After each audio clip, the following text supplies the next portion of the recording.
Okay, so this time, let us proceed with the theorem number 2, which is the angle side. Vice versa naman. Given naman tayo ng angle. Identify natin yung opposite side. So, the angle side relationship theorem, or what we call the theorem number 2. Okay, state that if one angle is larger than the other angle, then the side opposite the larger angle is the longer side. Baliktad naman. Kanina, anong given? Side.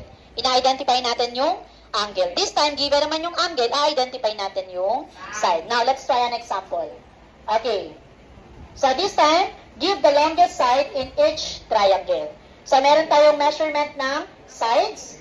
Meron din tayong measurement ng angle. Anak, paano malalaman kung kay side or kay angle yung given? Kapag side, anak, nasa labas yung sukat. Kapag angle, nasa loob. At the same time, meron degree. May circle sa taas. Degree is the unit of angle. Kailangan may degree para masabi natin kay angle na measurement siya. Okay, first, let us identify the larger angle. What is the larger angle? Anong malaki? 75, 45, or 60?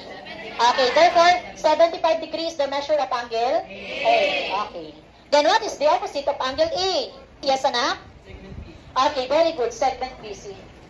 Therefore, if angle A is the larger angle, then we can say that segment BC is the longest side. O next, ano susunod sa 75? 60. At sukat yun ni angle C. Ito po yun. And what is the opposite of angle C? O, yes, anak? A? Okay, very good. AB. Okay, next.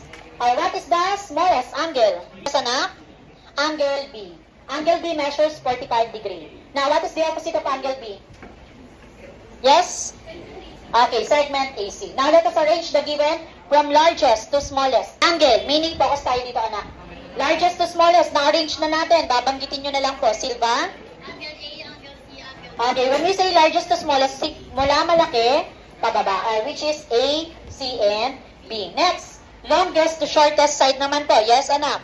Segment BC, segment AB, segment A. Okay, very good. Now, answer the given question. Identify the longest side. Anyone? What is the longest side? Bueno?